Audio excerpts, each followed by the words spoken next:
healthcare is local. It's been said by our CEO numerous times. I'm a big proponent of it as well. Historically, in this space, clients have wanted standalone, dedicated centers where they could really be the sole voice in shaping how care is delivered there. But what we recognize now is a few shortcomings of that, right? First, harder for spouses and dependents to access that. Second, just the cost of maintaining that is rather high.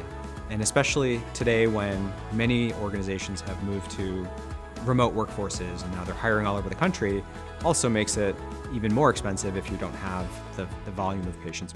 So I think the network model starts to think about how do we address those challenges, still preserve the core of this model, accessibility, more time, lower panel size, more focus on coaching, not just prescribing, but in a way that also allows them to meet the geographic spread of their employees, more opportunity for dependents and spouses to be able to access the model, and still a very healthy opportunity for clients to sort of determine the service levels or the packaging that they want their employees to have access to.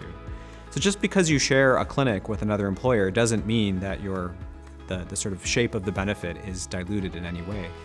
We've not overcomplicated it. We've actually simplified it and said, let's just go back to what patients need. They tell us they want easy access. They tell us they want more time with us. They tell us they want to focus more on things that help them build their skills as opposed to just prescribing a medication.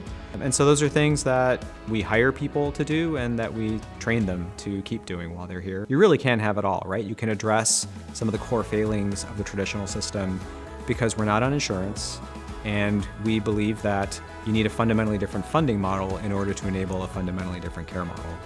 And so with us, that allows us to provide the accessibility people want, to maintain that high quality and experience that the clients demand, and to ensure that there's an ROI, because in this model, there's true accountability, right? If we don't deliver on those goals, those promises that we make to clients, we get fired.